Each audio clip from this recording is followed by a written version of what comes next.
Hello, everyone. It's Andy. I'm trying not to get canceled today, but we're going to do this anyway. We're going for the topic of the taboo, which is sex, work, and astrology. This was requested by our guest, Iddy. So, if it's requested, we're going to do it. And Iddy, welcome to the show. You actually know Rachel. Do you guys want to say how you know each other? We met at your in-person astrology class at Blackthorn Mercantile, and it's just so fun that we have like an in-person connection, and now it can be something that's digital and that everybody else can see as well. Yes. Nice. All right. I just wanted you guys to all know that they know each other. Okay, Itty, we're gonna go back and forth with questions. I'm gonna start, and let's start with this question. How do you define sex work? So, in my personal opinion, sex work is defined as any type of work or labor that you do that would be sensual or sexual in nature. And that could be a plethora of things. For myself, right now, I am a stripper, I'm a dancer. And I also am leaning into dominatrix work. So that's another aspect of that as well. Another line of work that some people do like to try to use semantics about would be burlesque, if you're familiar with that. And that's more of like a performance on a stage with an audience that you wouldn't necessarily interact with in the same way that a stripper does. I consider stripping to be a bit more of like improv, and then burlesque is more of a prepared performance. But I definitely say that it's all underneath the same sort of like sex work umbrella. And because they're offering like teas as well as taking off their clothes. And then beyond that, you have digital creators such as people who work for like OnlyFans or other different kinds of camera sites, and people who do escort work or just a bunch of other things. There are people who, what is it called again? Yeah, it's like whenever you call and then like you're just talking to somebody on the phone, but it's like sexy conversations over the Like phone. phone Phone sex? sex? Yes, but I think that there's like a fancier term than that that I can't think of right now. But Oh, yeah, there's so many different forms of sex work, and honestly, it truly is the oldest profession known to humanity.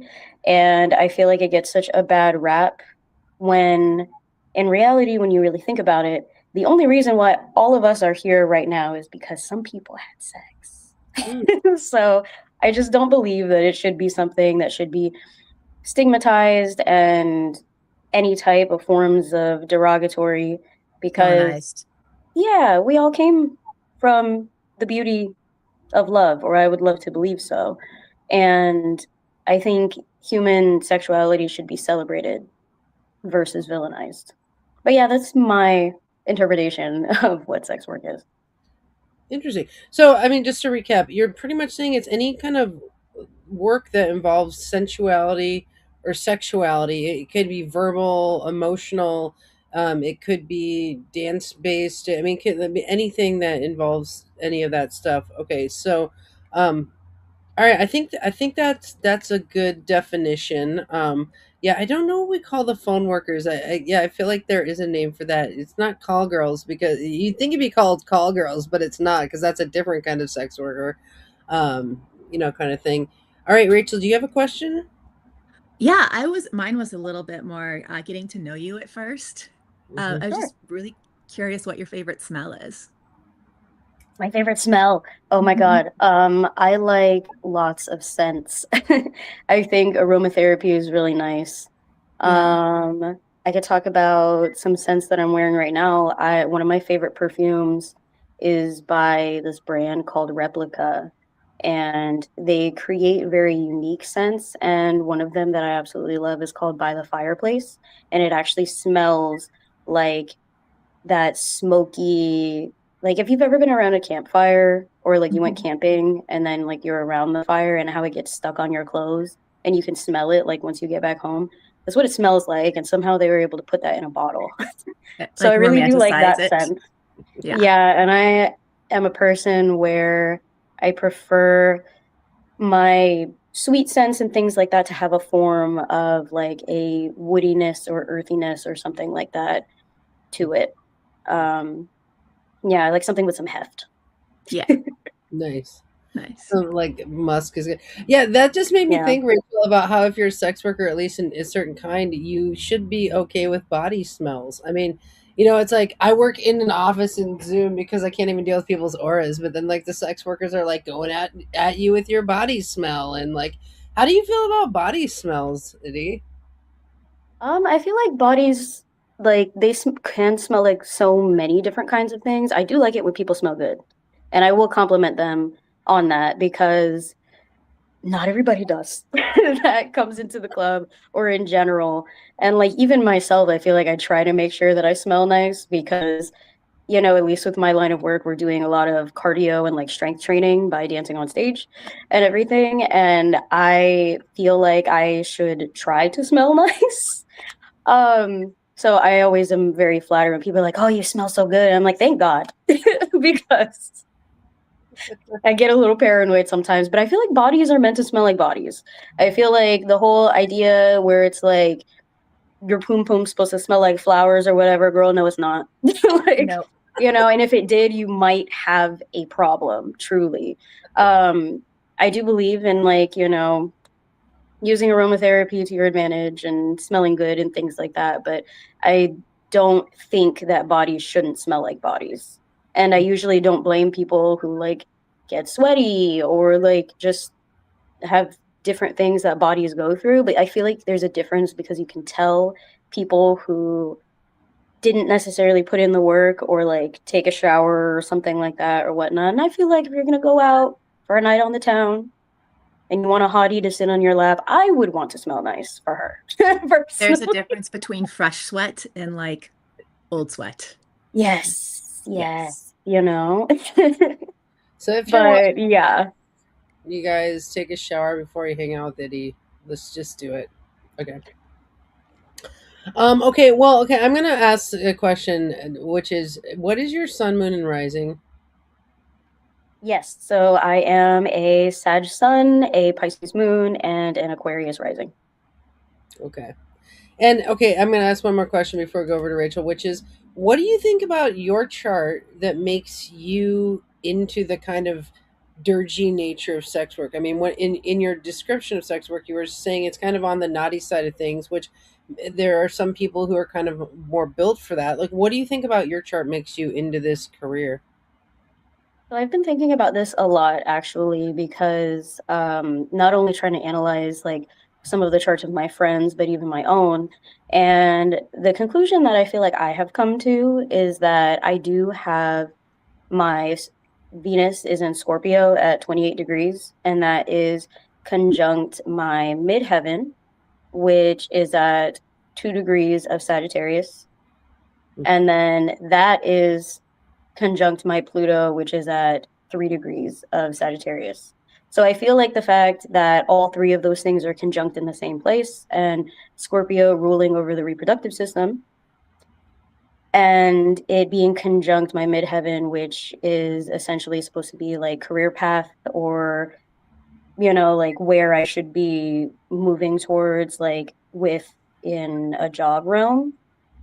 And then along the lines of Pluto, which is a very intense planet, like death, rebirth, and more like taboo and whatnot. I feel like all of those things all together, being in those very particular areas of my chart, I think truly do make me, at least in my opinion, very intensely like who I am. Hmm, interesting. Yeah, Venus is Scorpio in the 10th house conjunct the midheaven does seem like this line of work. I mean, because Venus would find it beautiful, like it would find scorpionic things to be beautiful, and then and also displaying beauty as part of the career. I mean, and that is part of what you do, and so yeah, that's interesting. You mentioned the Venus Pluto conjunction because that would bring an intensity to it and a real focus, and that's cool. All right, Rachel. Sorry, I asked like two questions there, but You're good. Um, let's see. I'm curious about the placements of your friends that are also sex workers. What have you found like a common theme? So I will say that not everybody knows like everything about their charts. What I will Yeah. say is that I can really go off of more so like people's sun signs and then seeing the differences and how they tend to move about the club or how they present themselves and what they tend to do.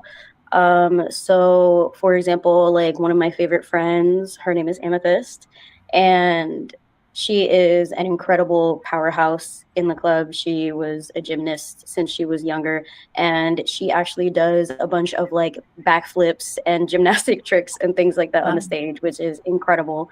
And she's a Leo sun. I know that because she knows her chart. So she's a Leo sun, she has an Aries moon, and she's a Gemini rising.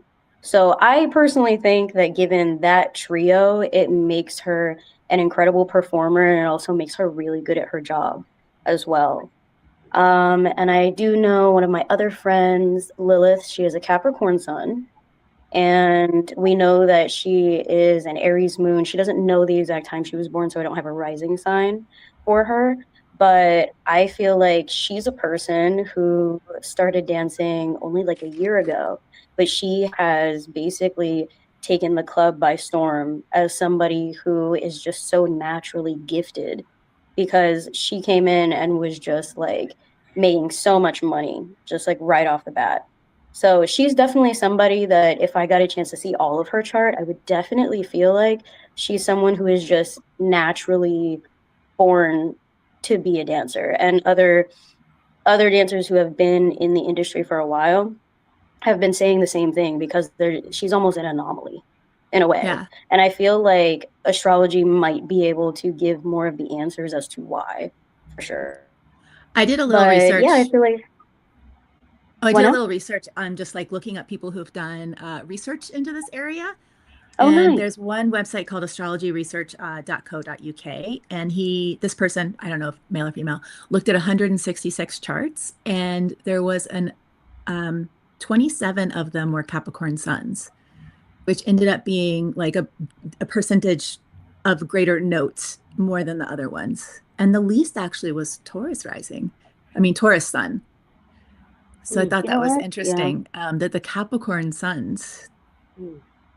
It seems to me, just from meeting people in this industry too, that there's a lot of fire girls in this industry. I mean, it's a fire because dancing is very fire. Like you got to have a lot of energy to do it, and they have that kind of like muscularism to their bodies. A lot of them, and so I'm noticing the Aries moon of the Capricorn Sun girl is probably great at the sales and business part of it as well. But I think that the Aries moon, that feisty nature, is really probably nice for this work as well.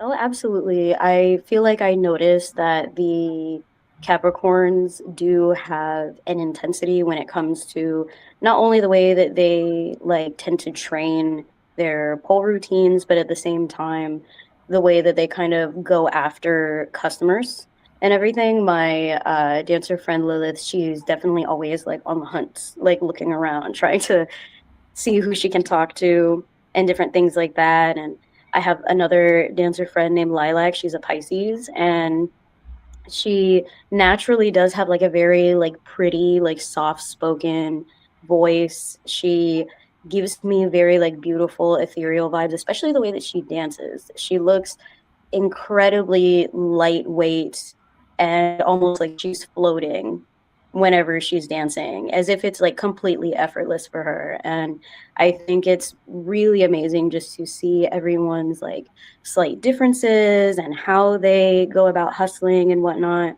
One of my friends named Chloe, she's been dancing for like a decade now, and she's a Virgo. And one of the things that she really likes to do is that she has great conversations. Like she's really good at chatting with a lot of the customers and things like that.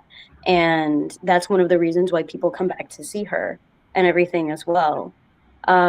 So I feel like it's beautiful to see astrology at work when I'm working, because all of us are so gifted in so many different and beautiful ways. And it's so amazing to me to be able to see how people live out their charts, especially in my opinion, in a rather unique environment.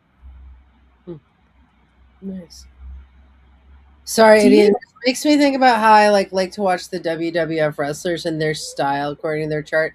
I feel like that's what you're doing with the dancers. You're like she's really ethereal. She's a Pisces. This girl's all business. Like it's like I think I like taking like a subset of especially performers, right? Because y'all are performers, and Mm-hmm. it's like looking at the performance style and the art style. That's such a fun thing for an astrologer because it's a study It of is. individuality. It's okay.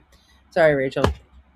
Oh no, I'm just curious if you were taking into account like the astrology of the moment, like before a night's work, like where the moon's at, or Yeah, I do tend to really only kind of follow new moons and full moons. I don't tend to follow them in the in-between time, but I am always interested to see how some of my friends are moving differently based on what the moon is doing. So, like when we have Capricorn full moons, like I look at my Capricorn friends, I'm like, what are you doing? Like, is it affecting them? Do they feel more powerful with that extra energy to be able to give them a boost in the club? Or is it like one of those, like a different kind of new moon where people are like starting something new or doing something different? What I find to be absolutely amazing is that a lot of the time I will keep certain things in my head about what's kind of going on astrologically. And sometimes I'll talk about it with my friends who are like into the woo woo stuff, but not always. And sometimes it's really interesting just to hear certain things come up in conversations.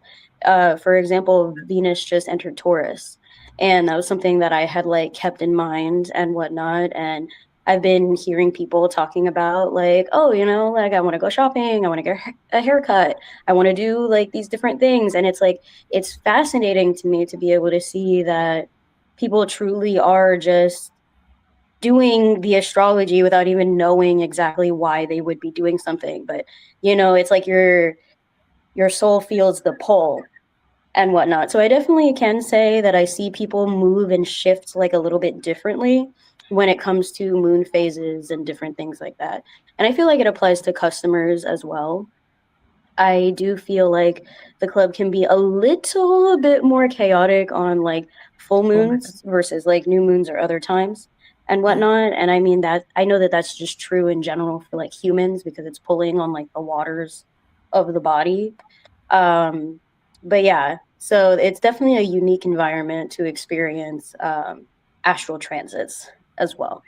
I have a friend who has been studying the tide charts, like the low tide and high tide, and Oh. he works as a cook in the kitchen, and he's noticing that during low tide, the restaurant seems to be empty, and at high tide, the restaurant seems to be very full, and correlating Mm. the way that we move about the world with the tides. And I thought Wow. that was fascinating. That is Um, fascinating. I bet that applies to like so many other things and stuff too, like yeah, not only restaurants, but maybe like other lines of business as well. yeah, yeah. So there's a few people here watching. If you do you have any questions for Iddy, because I know, I mean, this is one short hour we have with Iddy, although we can always bring Iddy back. But if you have any questions for Iddy about sex work and astrology, please put them in the chat, because we would love to ask her. Now, Iddy, it's becoming apparent listening to you talk that you're actually a very good astrologer. Not actually, but I'm just saying that I like this is that. about you being a sex worker, but we're also seeing that you're a very good astrologer. So I'm curious about your astrology goals. I mean, what are your goals on that side of the equation? So, another aspect of my chart that I've been looking to see how I can integrate these things together is that I do have a Capricorn stellium. So, my Mercury, Jupiter, and Neptune are all in Capricorn, and they're in the 12th house. And I have been finding that one of the big things for me is that I really want to find a way to mesh sex work as well as a form of spiritual healing all together in one. And I think that in and of itself is truly what my life purpose is supposed to be. And with that being said, I feel like that's exactly where I would want to take astrology or just spirituality in general, is that I want to be able to bring this idea of like it being okay for you to be a sensual person and to have your sovereignty and to be embodied in who you are, while also being able to be a spiritual person, a lot of the time I feel like people think that like your sexuality, spirituality are supposed to be devoid of each other, or that the idea of me being a stripper as well as a spiritualist, like those two things don't go together. But in reality, I feel like they are always holding hands, in my opinion, because if you think about it, it's like, you know, the womb is like, and creative energy all comes from like that sacral center, that is creation in and of itself. And I feel like when people are more so tapped into that energy, then they can tap into just about anything else, any other type of like abundance or manifestation or things like that that they're looking to bring into their lives. So I feel like for me, when it comes to astrology as well as like other forms of spirituality, I think it is my goal specifically to learn this integration of sex work and spirituality together, and to essentially show people the way of how you can do both. You shouldn't be devoid of either one, in all honesty. And that true, like, I feel like it could be a form of true duality, like the idea of spirituality being like, say, the yin of everything, and then the sexuality, the body, how you feel in your vessel truly can be that yang, and how you definitely need both together. But yes, I definitely think that that is my life's work. And I feel like I'm just getting started. That is so cool. Isn't that cool, Rachel? Definitely. What the what? Okay. Sorry. It kind of makes me think about presence and embodiment and like Hmm. being present in both aspects of your life. Yes, definitely. And I think that it's definitely easier said than done to feel like you can have both. I feel like most humans have a tendency to kind of really exist more so in one versus the other.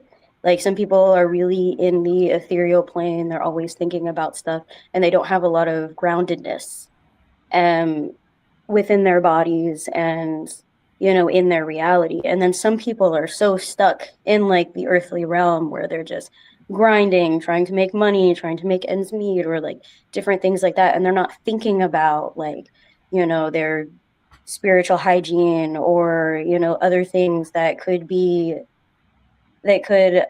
alleviate a lot of the pressure from what they're experiencing.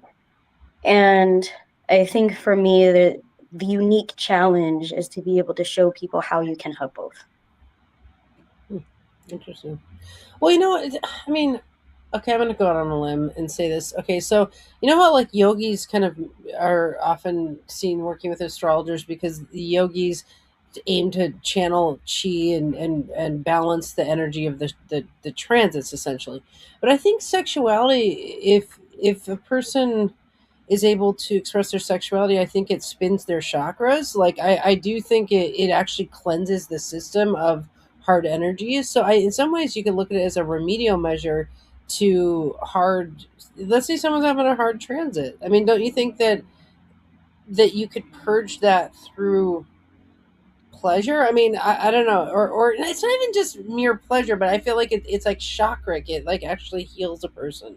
I don't know.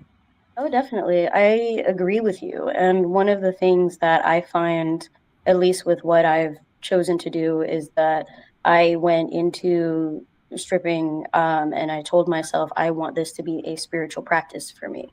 And I want to look at it through that lens, because in truth, if you think about it, it's like nobody comes to the strip club to have a bad time. You know what I mean? People come in, they are celebrating something, like maybe it's their birthday, or maybe it's a bachelor or bachelorette party, an anniversary, maybe they just had a kid, a bunch of milestones is like that is the main reason why people are coming in, aside from just like having a good time on the weekend or trying to blow off some steam or like different things like that. But usually it's like people step into this building because they're trying to let go of their problems. And I can say something that might be a little controversial, but is that not why people go to church? Oh, So exactly. So in Let's my just personal call it strip club church from now on. strip club church, like, so all of that to say that I feel like people come in specifically to feel better, never to feel worse. And in my personal experience, like, there's a lot of beautiful things and like examples that I could give of like how dancers and like other sex workers do genuinely help people. But one of the things that I usually tell customers, because a lot of them, they like ask and they're like, why are you doing this? Why would you, you're too smart to be here. First of all, backhanded compliment, but thank you. And it's very interesting because, I usually tell them, I'm like, patriarchy hurts all of us. And they're usually not prepared for that particular answer. And I'm like, think about it, right? You go through your life. A lot of men, unfortunately, if they don't have like a wife or a girlfriend, or if they're like not queer or different things like that, a lot of the time they aren't getting any form of like intimacy or even any type of physical touch or anything like that, because it's seen too gay to like hug your friends or tell your male friends that you love them or like different things like that. So they aren't getting a form of physical touch. And if you think about it, right, I don't know the exact study, but there is a study that was done like years ago where scientists got a whole bunch of babies and they had they split the babies into two separate groups. And so one of the babies, they did standard things where they fed them, they changed them, all of that, they held them and whatnot, and the whole 9 yards of that. The second group of babies, they did all of the basic needs where like they changed their diapers, they fed them and everything, but they left them there. There was no cuddling, there was nothing like that or No whatever. And connection. guess what? The babies died. Oh, And the reason Failure to being, thrive. yeah, and the reason why is because humans need physical touch. Infants will literally die if they don't actually get a form of intimacy or comfort, even if you are actually providing their basic needs. So the question remains, if that is true for us in infancy, what leads us to believe that as we get older and become more mature, that we lose that necessity? Because the answer is that we don't. And I also make people ponder, why would lines of work like this exist? Like, why would strip clubs exist? Why would sex work exist if it wasn't necessary? If there was a way, like, for me to not have a job, and if people didn't like being here, and if people didn't want to, have these experiences, they wouldn't have them. Like, sex work exists to literally fill a gap that people cannot get in other ways. A lot of male persons, they do not like the idea of therapy. They much rather unload all of their woes on a hot lady in a strip club versus going to a licensed therapist. I consider myself to be an unlicensed therapist because of that reason. I've heard many stories, a lot of tales. People have various like different lives. And I feel like it's unfortunate because men are told that they can't have emotions, that they're not allowed to cry, that they have to get over everything, and that they just can't feel things. And then they come to a strip club, which is a safe space, where for one, you don't have to pursue women. The women are pursuing you. So the dynamic is backwards from what society would naturally tell us is supposed to be the social order. You can sit there, you can have your drink, and there's going to be a lovely lady that's going to come and ask you how you're doing, how your day was, and then you can choose from that point how you want to have that conversation, what you want to tell her, like how can I possibly make you feel better, which is like usually the driving question within my practice. And it's just incredibly interesting to see how much you can help people in an unexpected environment as well. Would you guys like to hear some examples of like different clients that I've had? sure. And then I have a follow up question for you, but let's go with the examples first. Sure. One of my favorite ones is that there's this man. He's in maybe like his 70s or his 80s. And the first time he came in to see me, we had finished our dance. He was gathering his like his wallet, his glasses, stuff like that afterwards. And he stops me and he was like, "I don't think you understand how much you help people." And I was like, "Oh, well, I appreciate that. Thank you." And then he kept going and he told me, he was like, "Yeah, because my wife, she's like in her 70s and she has, it was either Alzheimer's or dementia."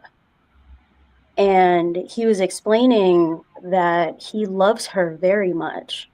But when she gets into those states of not remembering him, that of course she's gonna like freak out if he touches her because she doesn't remember who he is.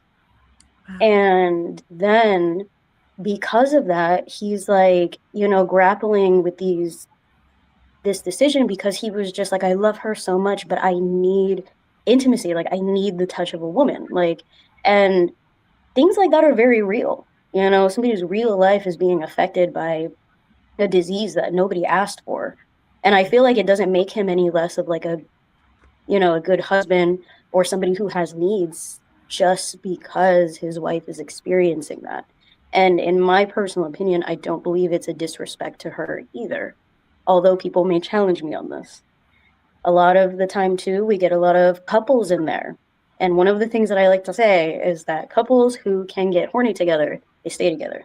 Mm, mm, And I do find that to be true. And sometimes I'll ask them, like, how long have you guys been together? They'll be like 10 years, 17 years. And it'll be like so cute. mm, I've had like men literally cry like on my shoulder and everything because they actually have a safe space to talk about the things that they can't talk to their friends about or their families about or different things like that because they just don't have any other safe spaces. mm. So in my opinion, I feel like sex workers hold a lot of the depths, I feel like, of what other people in other areas of society may not be able to hold in general, especially because men are told that they can only be certain things like when the sun is out.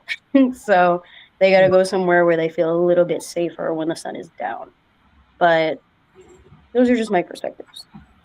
Well, okay, so I have to say something here. Okay, so when I was in high school, I was on the debate team, and the year I debated was the topic of healthcare. And I was a Okay. little scrapper. I'm a Scorpio. I got 3 planets in Scorpio. I'm nuts, right? Yeah. So I ran a counter plan to the healthcare, blah blah blah. It was all like everything was healthcare, and I ran this counter plan called the "Cuddling is Good" counter plan. And I found all these facts and figures that said that cuddling heals people more than healthcare. Like, and I was just like running my, and they let me run it. But it's like I actually learned, and I still believe that cuddling is absolutely um heals people. Like I have this friend, he keeps eating health food, but he like never dates anyone because I don't know, whatever. I mean, he's trying to date people, but it's a long story. But the point is, I'm like, stop eating that health food and go get cuddled. Like I'm like, you're just not gonna live longer if you don't get cuddled. Like so, it's like I actually statistically believe in what you're saying 1,000%, and I do think you're making a great point that sex workers actually do heal people and help them live longer, and more, fortunate lives. Shane saying I had something similar when my previous partner was able to be intimate. Going to strip clubs helped a ton. Yeah, that's an example of like this. Mm. In this case, I think it's like, we get the cases of like sexless marriages or something, things like that, where for whatever reason, like one of the partners, like, you had mentioned the Alzheimer's example, but I mean, it could be anything from like childhood traumas to the person decides they're a lesbian or like whatever it is, I Right. mean, um, okay, that's such a good point. Now I have a question for you, Eddie, and Hmm. this is me being very curious. Okay. Ooh. So we know what a composite chart is, right? Like, you can like have extremely good alchemy with somebody. And when you get in their aura and you're giving them a dance or whatever, or you're talking to them and they're crying on your shoulder, you have a Pisces moon. I And do. so it's like you're gonna start compositing with them, like you're gonna start alchemizing with this thing. And like my question is, let's say you have a really good composite chart with somebody, like you and them just have chemistry. Like Hmm. how do you detach from that and let it go. Like, don't you ever just want to keep the person? I mean, like, or like, how does that work? Oh. I mean, I'm not gonna lie, I definitely would keep so many friends in my pocket if I could. Just take everybody with me. Um, I don't know, I guess the way that I think about it, maybe it's a Piscean thing, I'm not sure. But I feel like I'm a person where I have a lot of love to give. And truthfully, depending on the person, sometimes I do see repeat clients where it's like they enjoy my energy. We enjoy spending time together and everything. So then they'll come back and they'll come back to see me. So that's definitely an example of, being able to stay within that energy. But sometimes people are like, they come from out of town or, like they're only visiting for a short amount of time and whatnot. I've found truly that I have a tendency to be able to make an impact even on people who might not even be sticking around for a while. There is a guy who sent me an Instagram message, and I had met him maybe like more than 6 months ago, probably getting closer to like a year ago. And he was like, "Hey, do you remember me? I told you like I was a part of this band and yada yada." And I was like, "Yeah, I do." I am usually better with like faces versus names unless like I see you consistently. But I have found that, at least for myself in my own practice, that a lot of people, they do remember me, or that my reputation precedes me a lot of the time, even with other dancers, which I find to be very cute and fascinating. Um, but yeah, I wouldn't say that it's super, in my opinion, like difficult in a way to like let go of that person, because at least for me, like I feel like I'm leaving them with a piece of me or something that they can think about, or like a more healed version of themselves. Like they feel so much better whenever they do leave, that I feel like I personally am not at a loss. Like my heart is usually very full afterwards. So yeah. Lovers gotta love. Pisces moon's gotta love. It's It's just, true. it's probably the most globally loving sign, like moon sign you could ever have. Oh, So I got so lucky then. yeah, it's also really sensitive. But all right, sorry, Rachel, it's your turn. I'm gonna go off topic. Are you a cat or dog person? I used to always be a dog person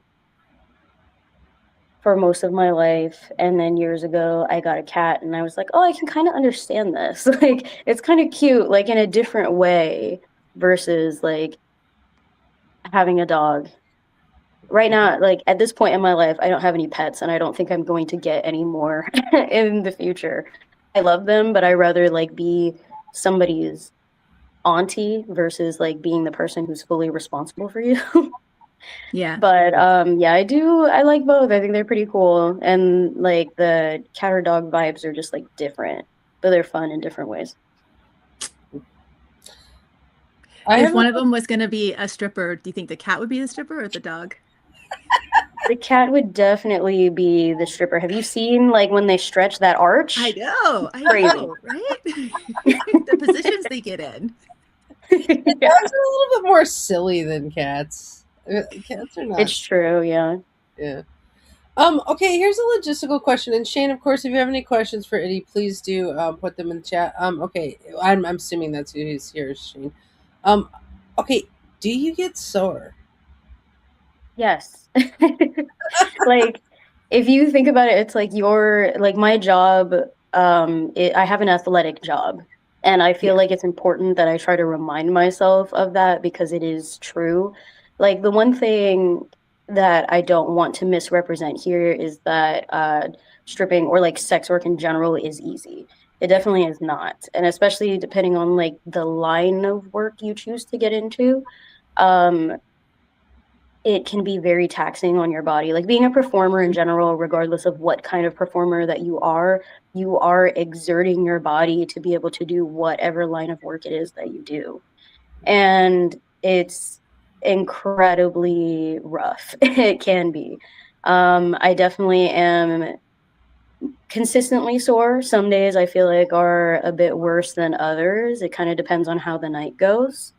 Um, yeah, because I mean, performing on a stage or like, having to move your body around like a vertical pole that's like, and it's hard and it's like made out of like brass or chrome or like something else and whatnot, and trying to look cute while doing it. It does take some finesse for Mhm. sure. You get a lot of bruises, unfortunately, because it's like you're also like slinking around on like a hard, like flat stage as well. So it's like your knees can get kind of messed up and things like that too. I do try to wear knee pads Good. because for me it hurts. Like I Mhm. don't know how the girlies do it. I don't know, but like Yeah. I try my best to protect my knees because I think about how I may not dance my whole life, but I will have these knees for my whole life. So I got to think about it that way.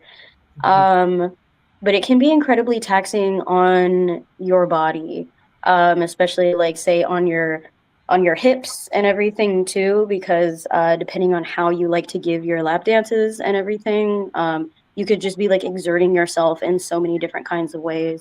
And pole dance requires a lot of like upper body strength and core strength to be able to actually like, get up on the pole and Mhm. everything too. So there's just a lot that kind of goes into stripping in general, as well as the mental and the emotional aspect of it as well, because it's not just a physical job. Like a lot of the time, it's suggested that if you're not feeling good, like physically or mentally or emotionally or something, you kind of really want to go in when you have all of your facilities, because otherwise it might just be hard in other areas. But yeah, it's a little rough. So I definitely wouldn't say that it's anything for like the faint of heart in general. But you also got to be good with rejection. You also have to be good with, you know, um, it can be difficult too, which I will say that sometimes people struggle with this idea of comparison, of being like, oh, she got picked, but I didn't. And then sometimes, but comparison is the thief of joy. Because the truth is that we're all independent contractors and we're all selling something different. I'm there, and the way that I look and the way that I interact with people and all of that is a completely different thing of what I'm selling versus even my friends that I was telling you about earlier. Everybody's different.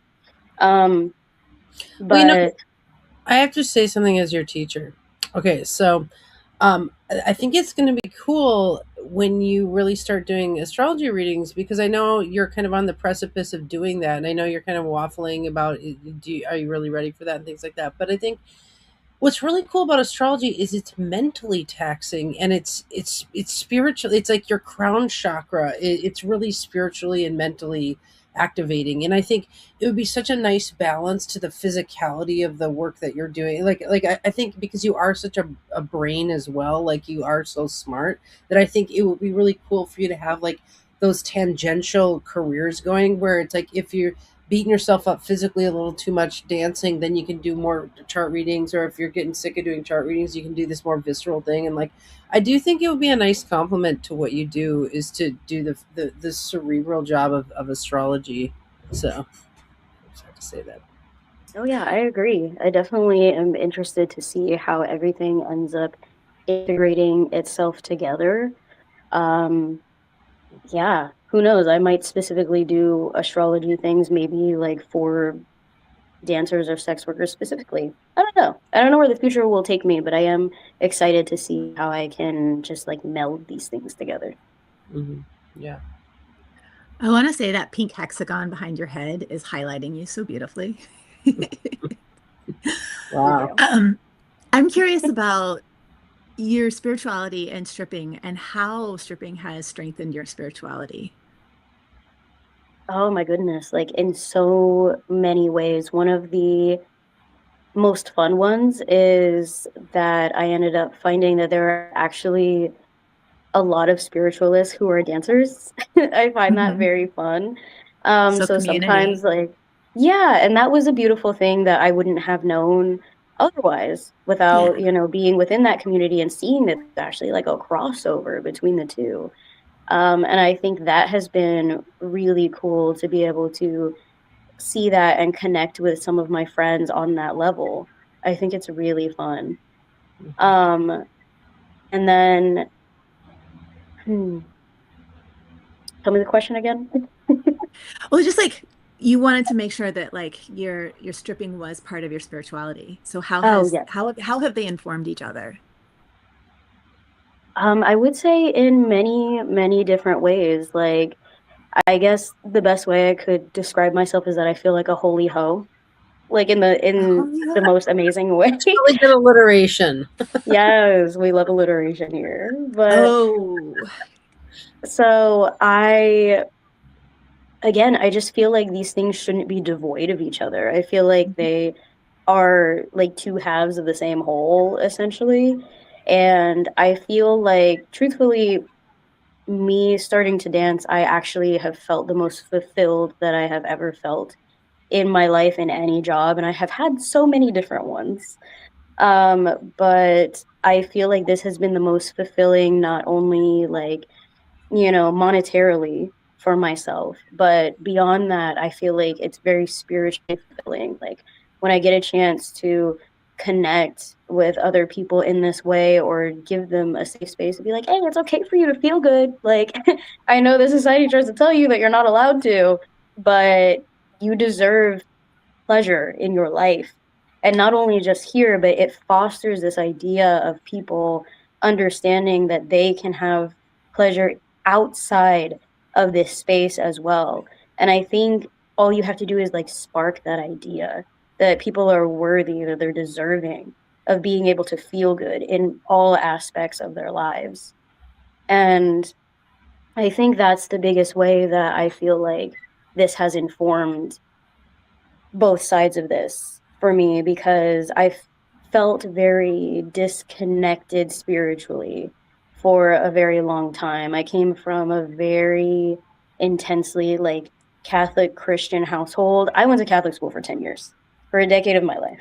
Um, and I was just inside like this little bubble and I didn't fully understand like how the world works or always being told that essentially like pleasure and feeling good in certain ways that it's like gluttonous or it's adulterous or like all of these different things instead of realizing that I choose to believe in one of the things that I really like to think about in my own practice is the fact that heaven is on earth, but you have to look for it. You have to believe in it. Like it's in the coffee. Well, this isn't coffee. This is matcha. But it's in the drinks that you drink. It's in the wind hitting your face. It's in like flowers growing. It's in hearing kids laughing on a playground. Like you deserve like that joy and that pleasure in every single aspect of your life. And if being able to find that in the strip club is the way that you have found it, and now it clicks and now it makes sense, like I don't know.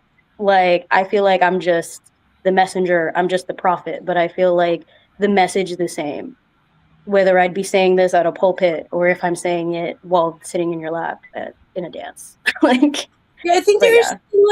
like pleasure. Like how do I put this? It's like the people who uphold the pleasure principle in life. Like there's so many people who are very Saturnian who are just like, oh, but make all the rules and all this kind of stuff. And it's like there's some of us out there who are just like, can we enjoy this place down on earth? Like I eat a heavenly donut every day. Like every day I eat a donut, because it's like Yeah. and have my piece of heaven every day. And like, and I think some people would call it hedonism at its, that's a negative side of it. I think there's a positive word for like Venusian people. I mean, like I have a Venus square Jupiter, and it's just like all the bees, all the love, and you're like Venus in the 10th house. Like I just think there's something Venusian going on here of like enjoy this place that is life, kind of thing. And um, it's a beautiful thing. Let's go a little bit political here because this came up last night when we were all hanging out.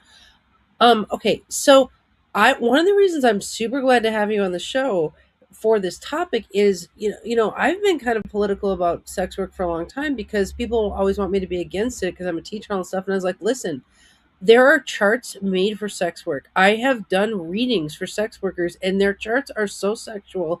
or so like if they weren't able to do this job, they would be problematic in other jobs, like not even you know what I'm saying, where it's like this is a place for the rock and roll people to live and breathe healthily. I mean, like, so I've seen charts that were made for this and love it, and when I hear you talking about it, you're saying like I love this work, and like that actually that's how I feel about it. Is there are people like I almost wore my big cross today because I was like, God created sex workers, like it is, they are of That's so God, good. like Yes, created them. And like, so but I do want to take it to the political side of saying, do you think there are certain charts that have, maybe they have squares like from Scorpio to Saturn or something like that, or just square to Pluto, where they feel oppressed by sex work, but they're in it, but they're oppressed by it, but it's in the chart, not necessarily that the industry is oppressing them, but their soul has like struggles over it. I mean, what do you think of that concept? I think that that is completely possible and plausible.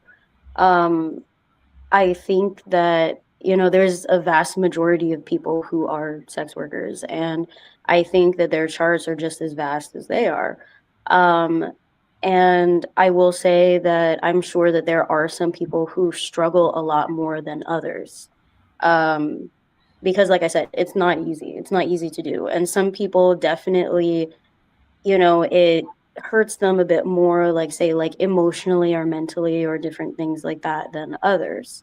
Because like for example, like one of my dancer friends, like I'll tell her about these things, and like my philosophy is why I do what I do, how I feel about it and everything, and she does not feel the same way about sex work in general.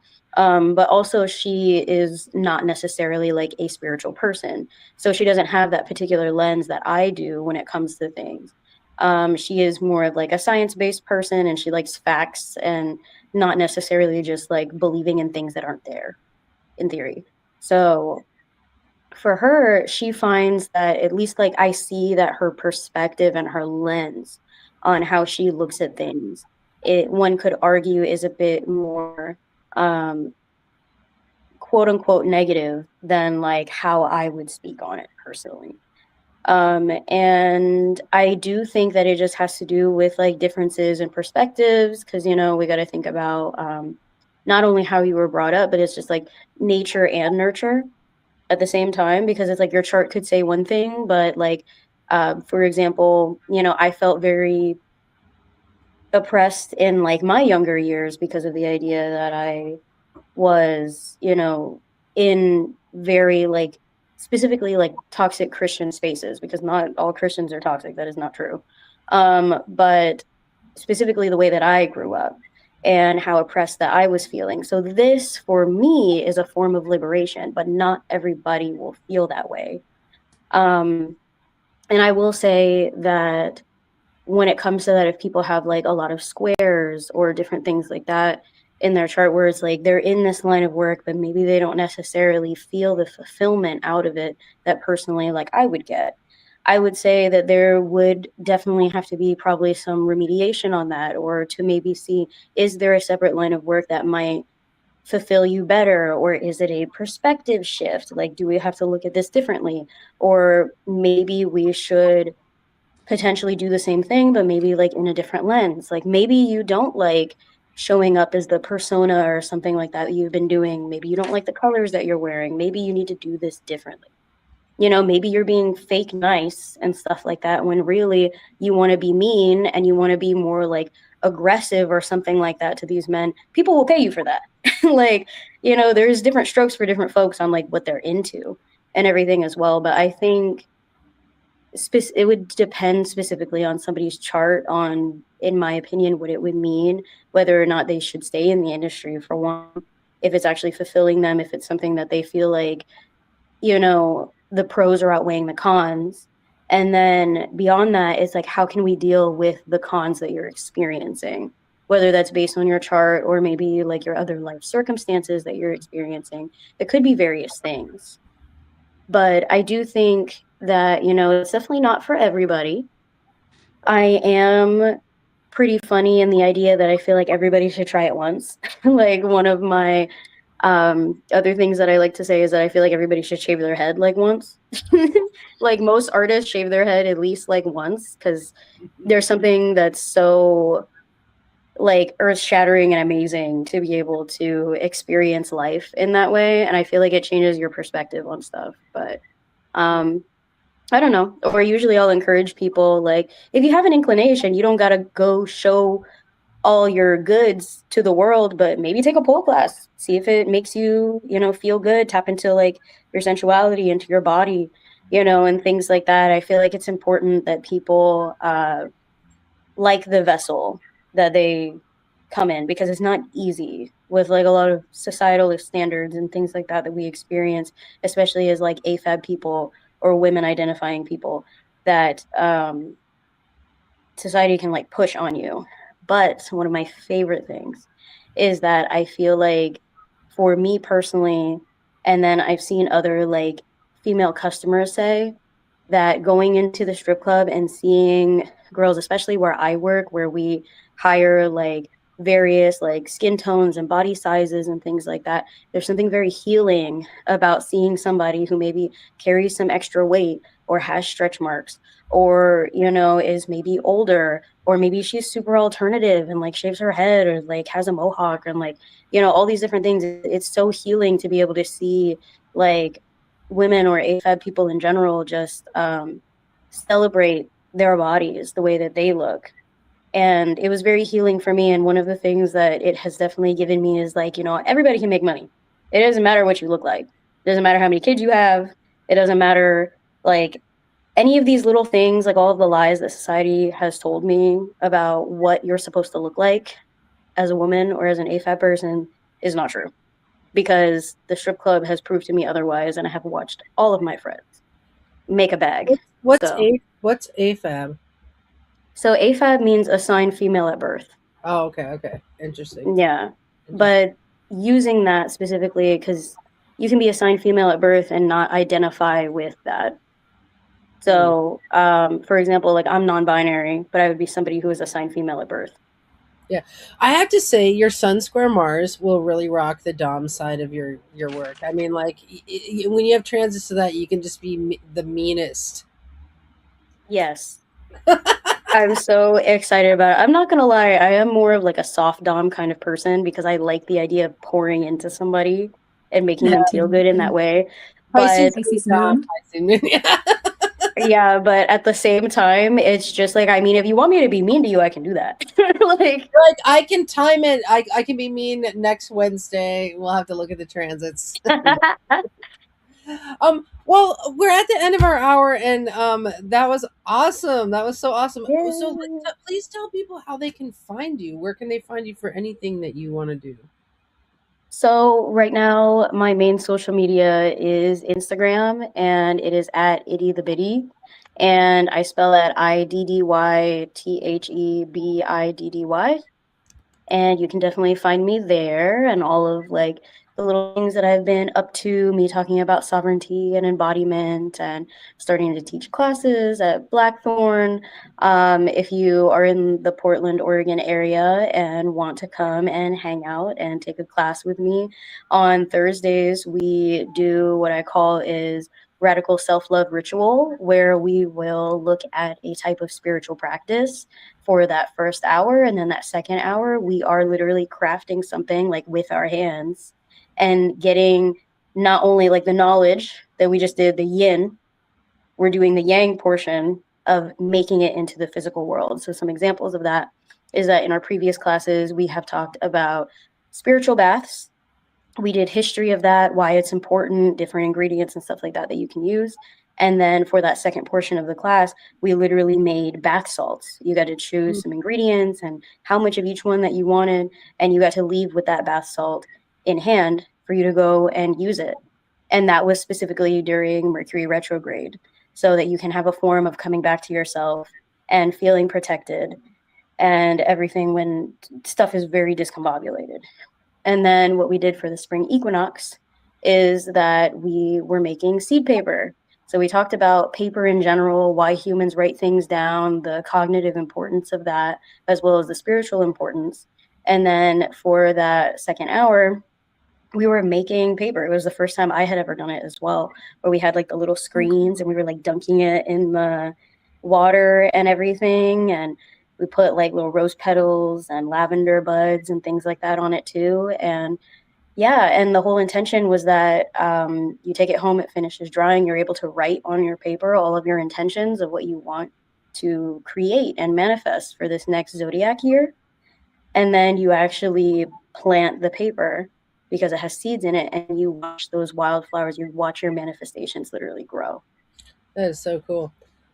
Isn't it? All I right, love that. Iddy. Well, you guys, we're gonna try to fill Iddy's classes Thursday at Blackthorn. Iddy, we gotta get you on the Discord server where all the astrologers here who are watching this show hang out. Thank you, Rachel. Thank you, Thank Iddy. you. We can have you back anytime you want. All right. Yay. Take care. Bye, y'all. Thank you so much. Bye. Bye.